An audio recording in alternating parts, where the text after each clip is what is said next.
बिहार में चुनाव नतीजों के बाद से लालू परिवार में हाहाकार मचा हुआ है। लालू परिवार की लड़ाई एक बार फिर से दुनिया के सामने आ गई है। रोहिणी आचार्य का आरोप है कि चुनाव में मिली करारी हार का ठीकरा उन पर फोड़ने की कोशिश की जा रही थी। रोहिणी ने परिवार से नाता तोड़ लिया है, राजनीति भी छोड़ दी है और इतना ही नहीं, उन्होंने खुद को गंदी गाली देने, मारने के लिए चप्पल उठाने के अलावा पिता लालू यादव को दी उनकी किडनी को गंदा कहे जाने का भी आरोप मढ़ दिया है। तेज प्रताप यादव के बाद अब बहन रोहिणी ने भी तेजस्वी के राजनीतिक सलाहकार संजय यादव पर उंगली उठाते हुए उन्हें जयचंद कहा। रोहिणी ने बिहार हार के लिए संजय यादव की गलत रणनीति को जिम्मेदार बताया है। रोहिणी के आरोप के बाद राबड़ी देवी के भाई साधु यादव खुलकर उनके समर्थन में आ गए हैं। साधु यादव का कहना है कि जिस दिन तेजस्वी यादव को पार्टी के पदों से हटा दिया जाएगा, उसी दिन उनके जो सहयोगी और चमचे हैं वो खुद छोड़कर उन्हें चले जाएंगे। निर्दलीय सांसद पप्पू यादव ने भी आरजेडी के हार के लिए पार्टी में मौजूद जयचंद को ही जिम्मेदार ठहराया। ऐसे में सवाल यह है कि अब पार्टी जनता से हारने के बाद जयचंदों के सहारे है। आखिर कब तक ये बहाने चलेंगे? आरजेडी सच से सामना कब करेगी? और सबसे जरूरी और अहम सवाल है, क्या लालू को भी संजय यादव पर भरोसा नहीं है और वो इस पूरे विवाद में इतनी खामोशी क्यों ओढ़े हुए हैं? इन सब के बीच तेजस्वी को आरजेडी विधायक दल का नेता चुना गया है। हालांकि बताया जा रहा है तेजस्वी इसके लिए तैयार नहीं थे, लेकिन लालू और राबड़ी समेत सभी लोगों ने एक मत से उन्हें अपना नेता चुना। लालू परिवार के विवाद से इतर सवाल बीजेपी से भी पूछा जा रहा है। आखिर वो मुख्यमंत्री के लिए नीतीश कुमार का नाम सामने क्यों नहीं रख रही? खबर सामने आ गई है 20 तारीख को मुख्यमंत्री का शपथ ग्रहण समारोह होगा। खबर यह भी है सूत्रों के लिहाज से कि एनडीए के बाकी घटक दल नीतीश कुमार के नाम पर मोहर लगा चुके हैं, लेकिन भारतीय जनता पार्टी के बड़े नेताओं ने अभी तक सीएम के चेहरे को लेकर चुप्पी क्यों साध रखी है?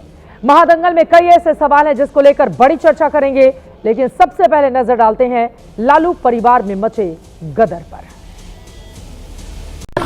रोहिणी जो बोलती है सच बोलती है। बाहर जाकर के तेजस्वी यादव किसके शहर पे हुआ है? राष्ट्रीय जनता दल खामोश, लालू परिवार खामोश। आखिर हो क्या रहा है? तो लालू जी का ट्वीट क्यों खामोश है? कौन है वो गुनाहगार जो लालू जी को नजरबंद करके रखे हुए है? राबड़ी देवी की जुबान नहीं खुल रही है।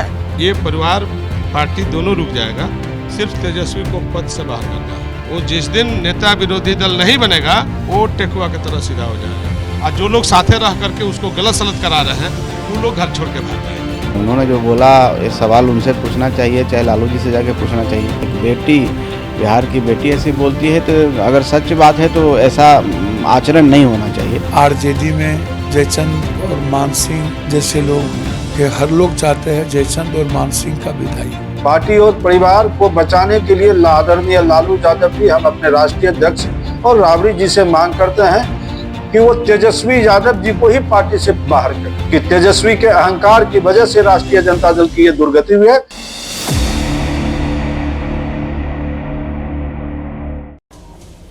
तो कई ऐसे सवाल हैं जिसको लेकर बड़ी चर्चा हम करने वाले हैं। हार का ठीकरा आखिर रोहिणी आचार्य पर फोड़ने की कोशिश कौन कर रहा था?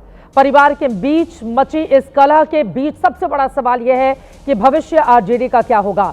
कई ऐसे मुद्दे हैं जिसको लेकर करने वाले हैं चर्चा। खास मेहमानों की मौजूदगी है, उनका परिचय आपसे करवा देती हूं। धीरेन्द्र कुमार मुन्ना जी, प्रवक्ता एलजेपीआर के हमारे साथ मौजूद हैं। नूरुल होदा जी, आप प्रवक्ता वीआईपी के हमारे साथ जुड़ चुके हैं। चितरंजन गगन जी, प्रवक्ता आरजेडी के मौजूद हैं। नवल शर्मा जी, प्रवक्ता जेडीयू के जुड़ चुके हैं। और इन सब के बीच हमारे साथ सुभाष यादव जी, जो कि राबड़ी देवी के भाई हैं, वो भी मौजूद हैं। सुभाष यादव जी, सबसे पहले आपसे ही सवाल यह दागते हुए, क्या वजह है कि इस तरह की फूट मची हुई है और चप्पल से मारने तक के आरोप अगर लग गए हैं कि तेजस्वी यादव ने रोहिणी आचार्य पर चप्पल चलाया? कई ऐसी मीडिया रिपोर्ट्स हैं जो इस तरह के दावे कर रही हैं, तो उसके पीछे की वजह क्या है? इतना कलह क्यों राबड़ी देवी लालू परिवार में?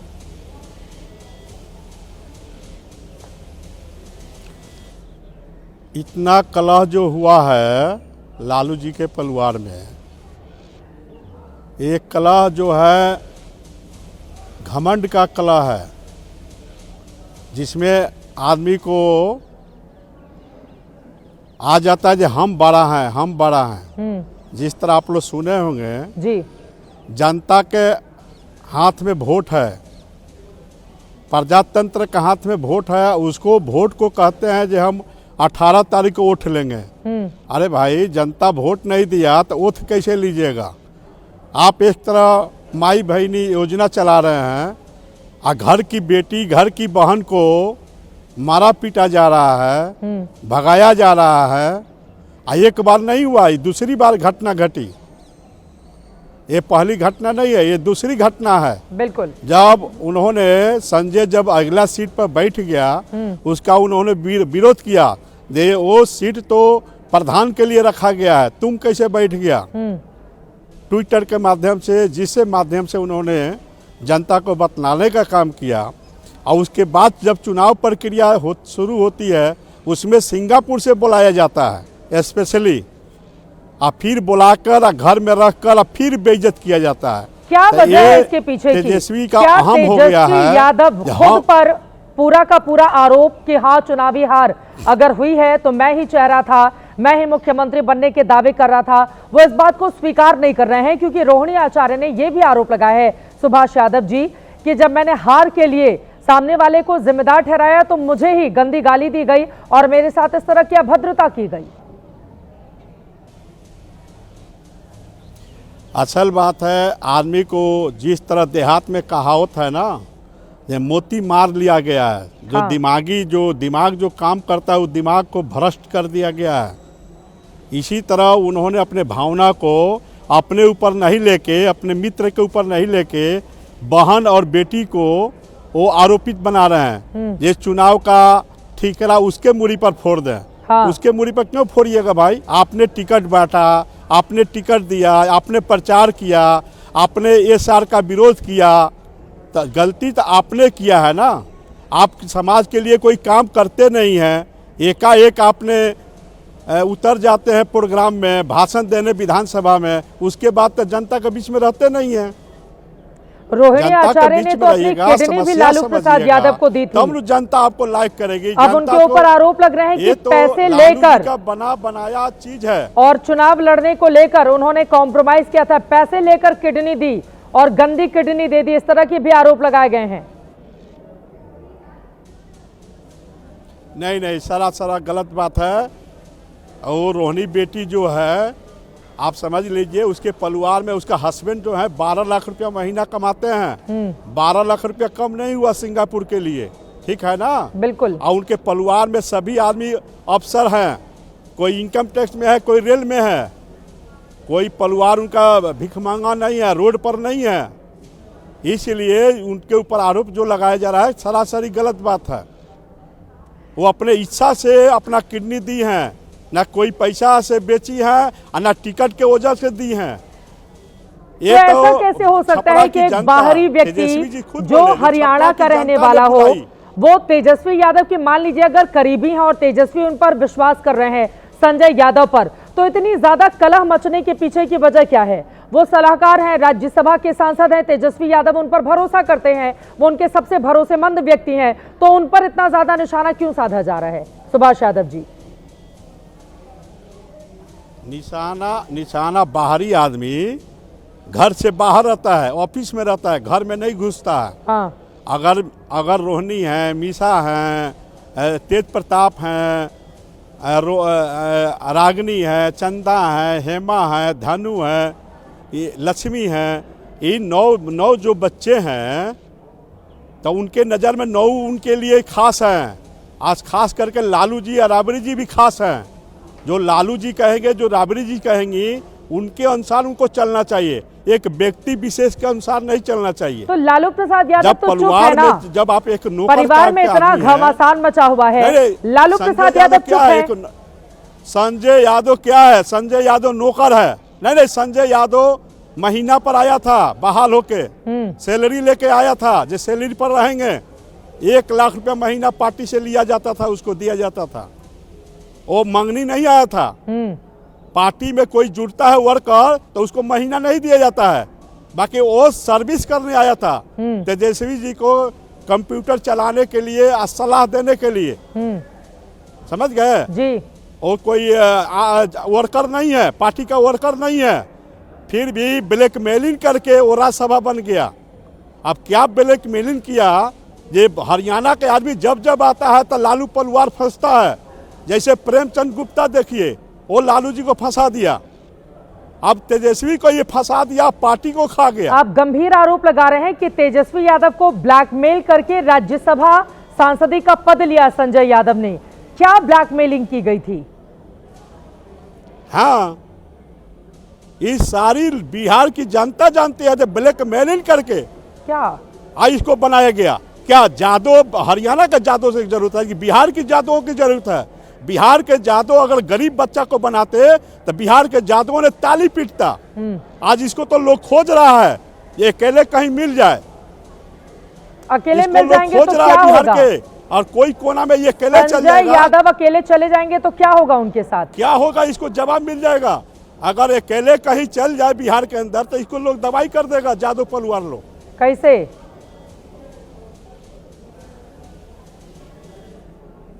इतना नुकसान किया पार्टी में तो कोई बर्दाश्त करेगा? जो वर्कर अरे गरीब तो वर्कर अगर जाता इतना नुकसान है करते तो तेजस्वी से यादव बाहर कर मिलने देते नहीं देता ना। है। तेजस्वी यादव कोई दूध के धुले तो है नहीं और ना ही दूध पीते बच्चे हैं, उनको इतनी समझ तो है ना। डिप्टी सीएम रह चुके हैं बिहार के। चित्रा जी मैं आपको पहले बता दिया हूँ, मोहनी मंत्र कुछ मार दिया गया है जो तेजस्वी उसके फेरा में पड़े हैं। उससे ज्यादा विद्वान जादव लोग हैं पटना में, बिहार के धरती पर। उसको मंत्र मार दिया गया है। अब किस तरह के मंत्र मारा गया है अब तेजस्वी जी बताएंगे ना। ये अपने बहन को नहीं पहचानते हैं, अपने भाई को नहीं पहचानते हैं, तो आप खोलकर बोलने में क्यों लालू जी हिचक को रहे नहीं हैं? पहचानते हैं। हाँ। मैं आपको एक महीना मैं आपको सितंबर में, अभी नवंबर महीना, सितंबर में मैं बोला था जी, सितंबर महीना में मेरा इंटरव्यू देख लीजिएगा कोई चैनल पर। मैं बोला था ये जब इतना बड़ा विद्वान है और लालू जी के समधी अजय कैप्टन जी हरियाणा से मंत्री एमएलए होते थे, उनके बेटा एमएलए हुआ। यहाँ अहिरवाल है दिल्ली के अंदर, हरियाणा के अंदर अहिरवाल जिसको कहते हैं रेवाड़ी साइड में 13 विधानसभा है जहाँ जादव बहुल्य क्षेत्र है। नहीं, वहाँ पर क्यों नहीं मुख्यमंत्री बना रहा है? जब लालू जी के दामाद और है तो ऑलरेडी है। तो यादव जी ये मोहिनी मंत्र क्या है ये नहीं समझ में आ रहा है ना। आप ही कह रहे हैं मोहिनी मंत्र मार दिया गया तेजस्वी पर, ब्लैकमेल किया गया, तो आपको सब पता है, क्यों डर रहे हैं आप? बिहार नहीं, डर नहीं है। मोहिनी मंत्र जो भी हो, हाँ, मोहिनी मंत्र जो हो वो तो बिहार सरकार से हम मांग किए हैं जिसकी जांच होनी चाहिए। जो अप्रैल महीना में अपराधी उत्तर प्रदेश के बेल पर छूटता है मर्डर केस में, हाँ, और बेडरूम में चल जाता है, तो कैसे बेडरूम में चल गया अपराधी? आप चले हैं बिहार को विकासित राज्य बनाने, औद्योगिक राज्य बनाने, कमाई राज्य बनाने चले हैं। आज ये अपराधी के माध्यम से बिहार विकास करेगा जो बेडरूम में बैठता है। रोहिणी ने यही आरोप लगाई है ना। और तेज प्रताप यादव को भी बाहर कर दिया था और अब रोहिणी आचार्य ने घर परिवार राजनीति सब छोड़ दी। उनके घर में आग लगी हुई है। सुभाष यादव को पुराना बदला पूरा करने का मौका मिल गया है। मैं ज्यादा नहीं बोलूंगा। मैं राष्ट्रीय जनता दल से जो पुराने साथी हैं जी, उन लोगों से आग्रह करूंगा कि अगर राष्ट्रीय जनता दल पार्टी बचाना है, संघर्ष करना है 5 साल, हाँ, तो अच्छे आदमी को चुनिए और उसको नेता बना के बिहार भर घुमाइए और गरीबों का आवाज को बुलंद करिए। हाँ। आपकी पार्टी फिर खड़ा हो जाएगी। बाकी ऐसे दलालों को रखिएगा तो ये दलाली करते करते किसी आदमी से मिलने नहीं देगा। कोई वर्कर आता है किशनगंज से, उसको मुलाकात नहीं होती है। किशनगंज से आने में उसको 5,000 रुपये खर्च है, होटल में रहने सहने, गाड़ी घोड़ा तेल पानी। अकेले तो आता नहीं है, 4 आदमी के साथ आता है, उसको 5,000 खर्चा होता है। तो अब ये लोग से नहीं मिलेगा, चुनाव आयोग तो पर, SIR पर सब पर ठीकरा फोड़ रहे हैं गाली चुनावी देगा। हार का। लेकिन आपकी बातों से समझ में आया कि जनता के बीच, कार्यकर्ताओं के बीच नहीं थे तेजस्वी, इस वजह से हार गए हैं। और इसी तरह की बात आपने साल भर पहले भी कही थी। लेकिन उधर से आरोप लगाया जा रहा है वोट चोरी के, SIR के और भी तमाम मुद्दों पर कि गलत तरीके से जीती है बीजेपी जेडीयू। चित्रा जी मैं आपको 14 जनवरी 2025 को मैं बोला था, श्रीकांत पहले जी न्यूज में आते थे, बिहार झारखंड को देखते थे, तो उस समय बोला था कि 20 से नीचे आएगा। तो आप बताइए मेरा भविष्यवाणी खराब है कि लोगों का भविष्यवाणी क्या है?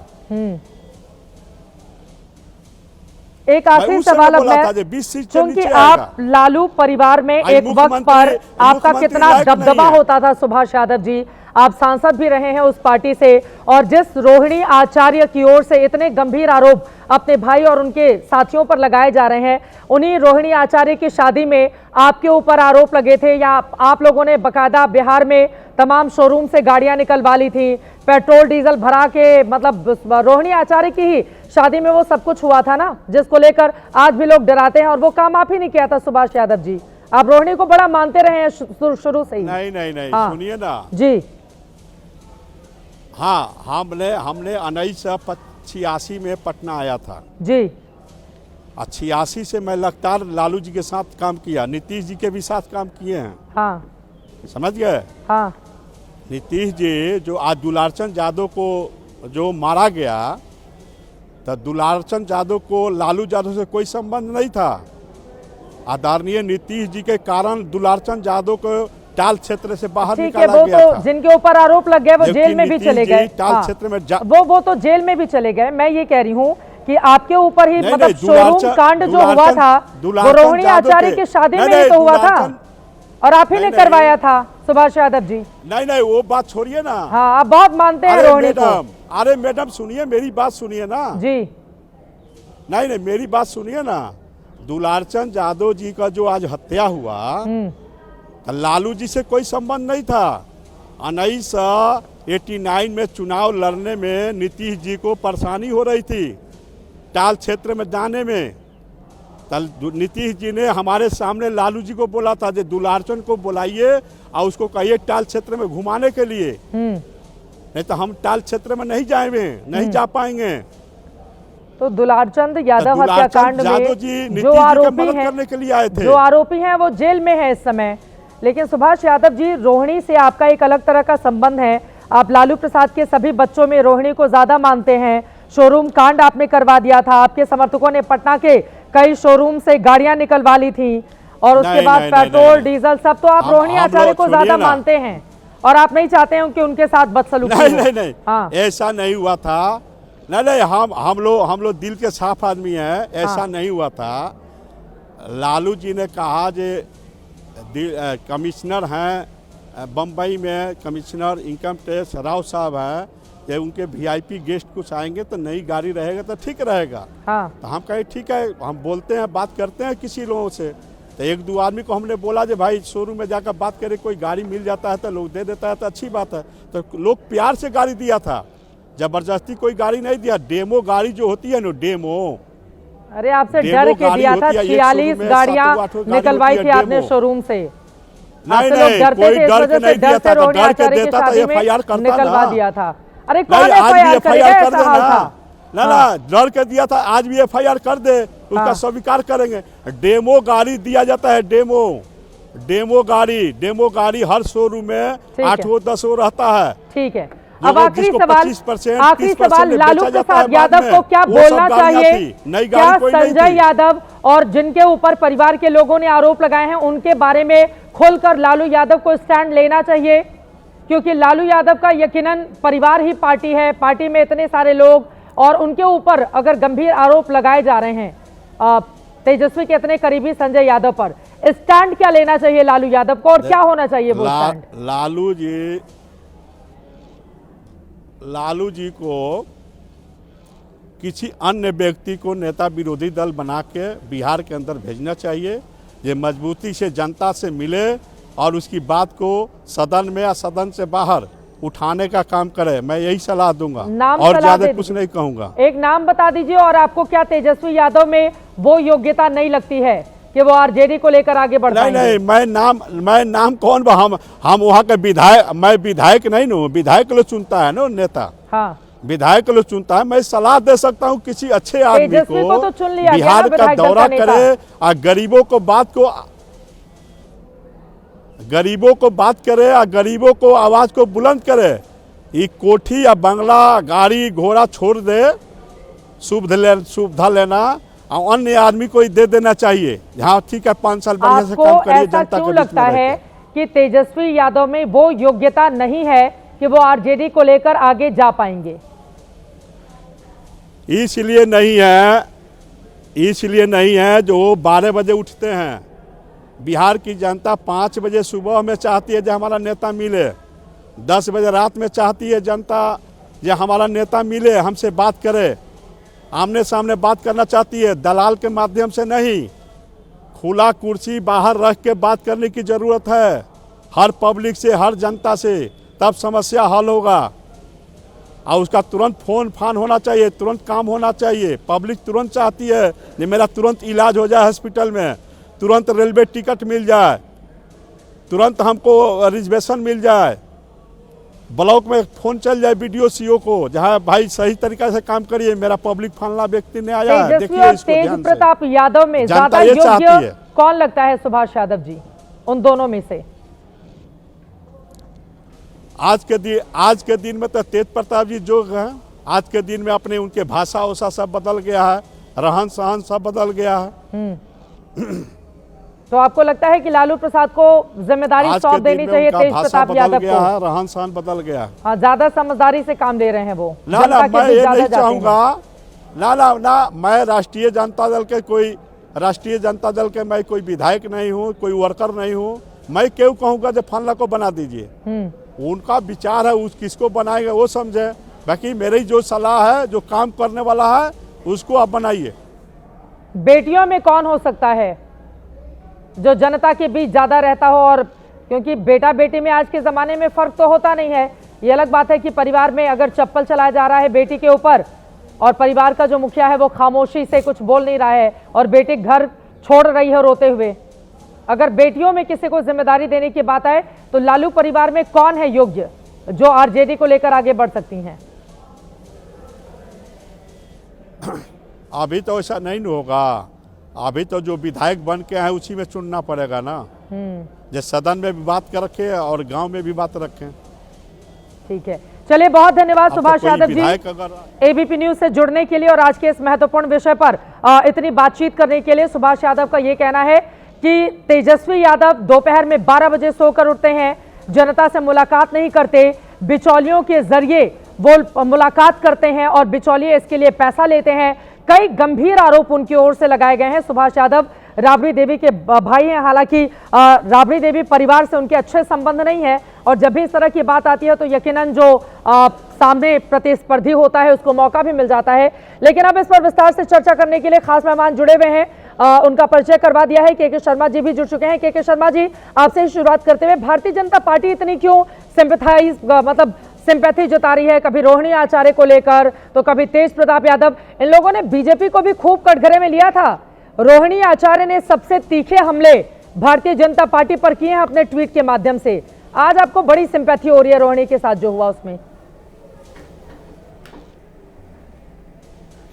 चित्रा जी, ऐसा है कि ये लालू प्रसाद यादव जी के घर का आंतरिक मामला है, इस पे बहुत कुछ बोलने की आवश्यकता नहीं है, सब कुछ सामने है। लेकिन इसमें इसलिए बोलना आवश्यक होता है क्योंकि इसमें 3 महत्वपूर्ण किरदार हैं। एक किरदार है तेजस्वी यादव, एक किरदार है रोहिणी यादव, एक किरदार है संजय यादव और एक नाम है रमीश। अब क्योंकि ये मसला आंतरिक मामला नहीं है, बल्कि क्योंकि ये जो मुद्दा है ये मुद्दा राजनीतिक है और इसमें संजय यादव हरियाणा से आते हैं और 2 लोग एक परिवार से आते हैं। रमीश जो है उसके विषय में आपके अभी डिटेल में बता ही रहे थे कि वो कहीं अखिलेश यादव ने कहीं से किसी को ला के रखा है, वो क्या है क्या उनका इतिहास भी अभी सामने आएगा, बहुत सारे उसमें भी चल रहा है। वास्तव स्थिति ये है कि ये हम इसलिए इस पे बात कर पा रहे हैं क्योंकि ये परिवारवादी पार्टियों का हस्र यही है। जितने भी इस देश के अंदर परिवारवादी पार्टी हुए जी, चाहे अखिलेश यादव हों। अखिलेश यादव ने क्या किया अपने पिता के साथ, किस ढंग से शिवपाल यादव के साथ किया, किस ढंग से अपने परिवार वालों के साथ किया, भाई बहनों के साथ किया, ये सारे देश ने देखा। हाँ। खुलेआम बेइज्जती किया था अखिलेश यादव ने अपने पिता मुलायम सिंह यादव का, ये सब ने देखा। यही ठीक हस्र गांधी खानदान का है। गांधी खानदान में भी एक खानदान किस ढंग से उसने पूरी पार्टी को तहस नहस कर दिया, समाप्त करने की एकदम कब यानी आईसीयू में लाके छोड़ दिया है। वही सेम कंडीशन लालू प्रसाद यादव के परिवार के अंदर हो रहा है।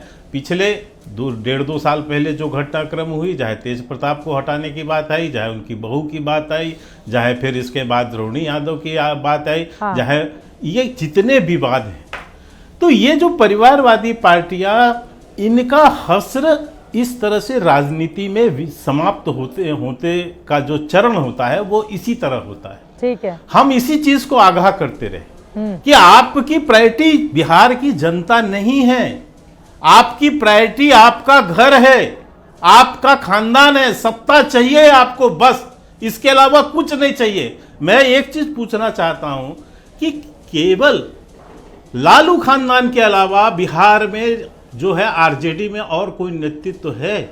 पूरे चुनाव में आपने कोई एक नाम सुना? मुझे बताइए। सबसे युवा नेता तेजस्वी यादव, महिला नेता राबड़ी देवी। अरे वो तो हर जगह है ना। युवा महिला नेता JDU में मीसा भी खाली देवी। नीतीश कुमार है अरे, और इनके वहां तेजस्वी यादव को लालू यादव ने सौंप दिया अपनी विरासत। हर जगह नहीं है सर। अरे सर सुनिए, तो यही तो मैं कह रहा हूं, ये लोकतंत्र है, विरासत सौंपने का जगह नहीं है ये। ठीक है, ये लोकतंत्र है चित्रा जी। हाँ। इस लोकतंत्र में जनता चुनती है, और जो विरासत पुत्र होते हैं ना, वो विरासत पुत्र इसी तरह राजनीति को नहीं संभाल पाते। ठीक है, बल्कि उनका लालच अपने परिवार को वृद्धि करना है, जो जिसके लिए ये सजा याफ्ता हुए लालू यादव चोरी कांड में, चारा चोरी में, और आप बेटा जो है जेल से बेल पर है, वो किस कांड पे है? लैंड फॉर जॉब के कांड पर। चित्ररंजन गगन जी तो से मैं इनकी टिप्पणी ले प्रायोरिटी लेती हूं आज के जनता नहीं आरोपों रह पर। जाती। ठीक है, यही तो हम समझाते रहे जनता गगन जी, को, और इसीलिए जनता ने समझ अब के इतना बड़ा मौका तो मैंडेट लालू हमें दिया। परिवार ने ही दिया है ना भाई। पहले हमने बहू को रोते हुए देखा, किस तरह के आरोप उन्होंने लगाए थे, उनके साथ मारपीट की गई, तेज प्रताप यादव की पत्नी ऐश्वर्या। उसके बाद बेटी अगर ये कहे कि मेरे ऊपर चप्पल चलाई गई, मुझे अपशब्द बोले गए, तो बीजेपी कह रही है जब परिवार में बेटियों और बहुओं का ये हाल बनाकर रखा है, तो बिहार में अगर सत्ता पा जाते तो वहां पर बेटी बहुओं का क्या हाल करती है आरजेडी? चित्ररंजन गगन जी, और ये मौका आप ही लोगों ने दिया है। नहीं चित्रा जी, देखिए, पारिवारिक मामला अलग है, राजनीतिक मामला अलग, और हर किसी के परिवार में ऐसा होता है। अब भाजपा अगर कर रही है इसको कि हाँ साहब, तो हम तो खैर उस स्तर पर नहीं जाना चाहते हैं, लेकिन जब आपने जिक्र कर दिया है तो कहने में अच्छा नहीं लगता है। भाजपा में तो हुआ है कि भाई ने भाई की हत्या की है। भाजपा में तो होता है कि जिसके साथ साथ फेरे लिए उसको छोड़ के जो है सो छोड़ दिए। तो पारिवारिक मामला को कभी भी राजनीतिक मुद्दा नहीं बनाना चाहिए। शर्मा जी अभी जो कह रहे थे, आप भाजपा के नेता अक्सर जो राजद पर आरोप लगाते रहे हैं कि परिवारवादी पार्टी, तो खैर एनडीए में तो केवल परिवारवादी पार्टी है, मैं उनके शब्दों में अगर माना जाए तब।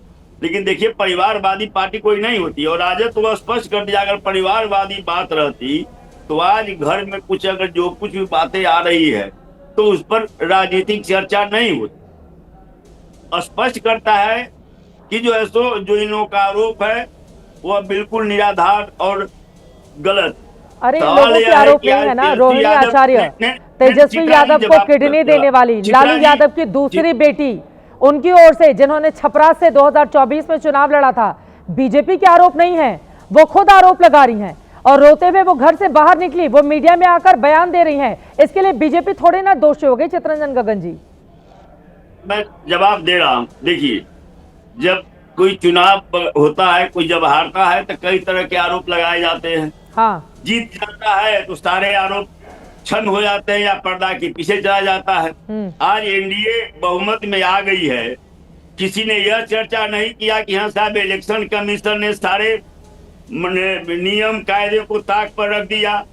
अभी सुभाष यादव जी को आप सुन रहे थे, वो बता के गए हैं कि 12 बजे तेजस्वी यादव सोकर उठते हैं, आम कार्यकर्ताओं से मुलाकात नहीं करते। ये तो आप ही के पुराने नेता आरोप लगाकर। नहीं, आप ये कहिए, सर रिजल्ट आ चुका है, अब मुझे लगता है कि ये रोना बंद कर देना चाहिए, ये रोना बंद कर देना चाहिए।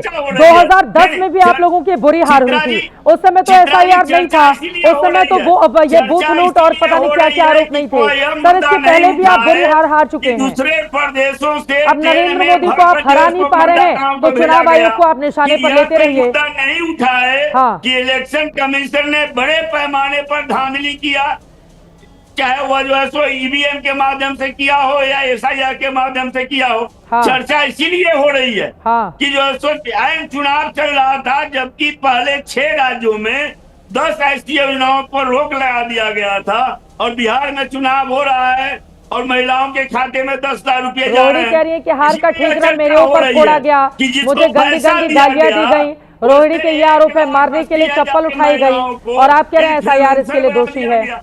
इसीलिए इन सब बातों की चर्चा नहीं हो, इसीलिए हो रहा है, इसीलिए चर्चा हो रहा है कि इतना के बावजूद। और शिवानंद तिवारी RJD के ही बहुत बड़े नेता रहे एक वक्त पर, अभी आप लोगों ने किनारे कर दिया उनको। उनका भी बयान सुनिए, शिवानंद तिवारी क्या बोल रहे हैं। पुत्र मोह में आंखों पर पट्टी बांध ली है लालू यादव ने। चुनाव से आज जो है 18,000 से ज्यादा वोट का बढ़ोतरी हुआ, इस पर चर्चा नहीं हो, इसीलिए पारिवारिक मुद्दे जी आप इतने सीनियर लीडर हैं, वोट ज्यादा इसलिए बढ़ा क्योंकि 141 सीटों पर RJD चुनाव लड़ी, बीजेपी 101 सीटों पर लड़ी।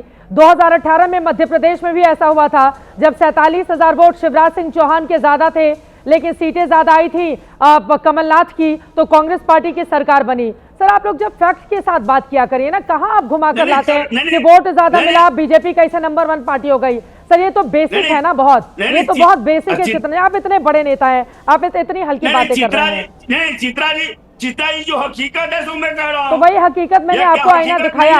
47,000 वोट ज्यादा थे शिवराज सिंह चौहान के, 18 में कांग्रेस पार्टी की सरकार बनी थी मध्य प्रदेश में। हाँ दूसरे प्रदेशों से, ठीक है, दूसरे प्रदेशों से ट्रेन में भर कर लोगों ने बिहार भेजा गया। हाँ ना कीर्ति शर्मा जी आ रही हूँ, एक बार नवल शर्मा जी की टिप्पणी ले लेती हूँ।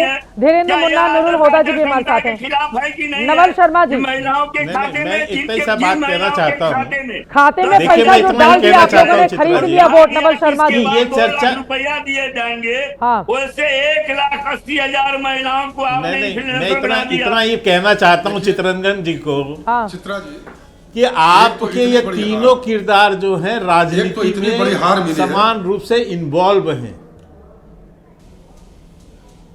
बात नहीं सुने कि आप कैसे एक बार नवल शर्मा जी की बात हो जाए, कीर्ति शर्मा जी उसके बाद में आ रही हूँ। नवल शर्मा जी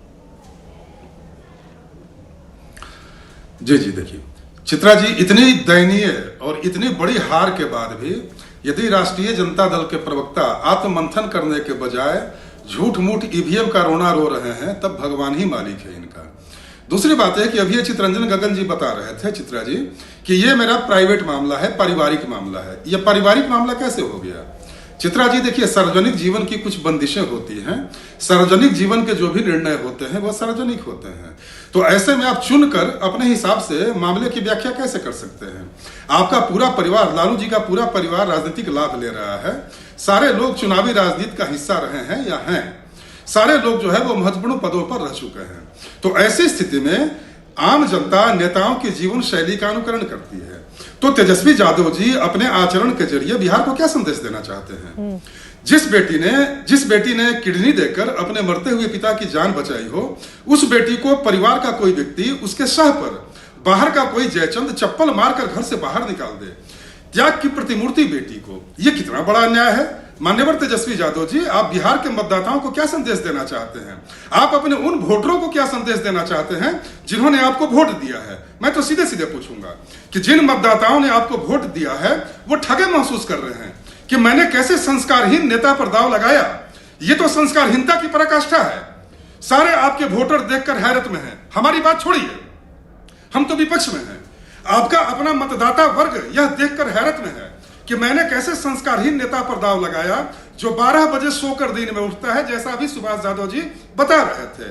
और जिस नेता की जीवन शैली इतनी राजसी है और पारिवारिक संबंधों के प्रति जो नेता इतना निष्ठुर है कि बाहर के व्यक्ति से अपने घर की बहू बेटियों की बेइज्जती करा रहा है। तो तेजस्वी यादव जी, जब आपसे घर नहीं संभल रहा है तो आप बिहार को संभालने चले थे। आपसे पार्टी कैसे संभलेगी? आपसे बिहार कैसे संभलेगा? तो मेरा सीधा कंसर्न यह है चित्रा जी कि रोहिणी आचार्य का अपमान हो, तेज प्रताप यादव जी का अपमान हो, बिहार के लोग देख रहे हैं कि इन लोगों के लिए केवल कुर्सी महत्वपूर्ण है, तो राजनीतिक लाभ महत्वपूर्ण है। इनके लिए न तो रिश्ते नाते का कोई महत्व है, न पारिवारिक संवेदनाओं का कोई महत्व है, न तो पारिवारिक संवेदना का कोई महत्व है, केवल ये लाभ लेना जानते हैं। दूसरा, तो जनता दल के नेता जो है सो डिबेट में बैठे। दूसरी और महत्वपूर्ण बात है, चित्ररंजन जी चुप हो जाइए थोड़ा, तू मैं की राजनीति में मत फंसिए, तू मैं की राजनीति मत कीजिए, तू मैं की राजनीति मत कीजिए। आपको तो क्षमा प्रार्थी होना चाहिए पूरे बिहार वासियों से अपने इस आचरण के लिए। देखिए, मैं कोई व्यक्तिगत टिप्पणी नहीं कर रहा हूं, मान्यवर लालू जी का पूरा परिवार मेरे लिए सम्मानित है, आदरणीय है, और मैं गंभीर किस्म के राजनीतिक विमर्श का शुरू से हिमायती रहा हूं। टीका टिप्पणी वाली और कीचड़ उछालने वाली राजनीति का मैं कभी समर्थक नहीं रहा हूं। लेकिन जो बातें आंखों से दिख रही हैं, आखिर कोई नेता अपने सार्वजनिक और प्राइवेट जीवन में कैसे भेद कर सकता है?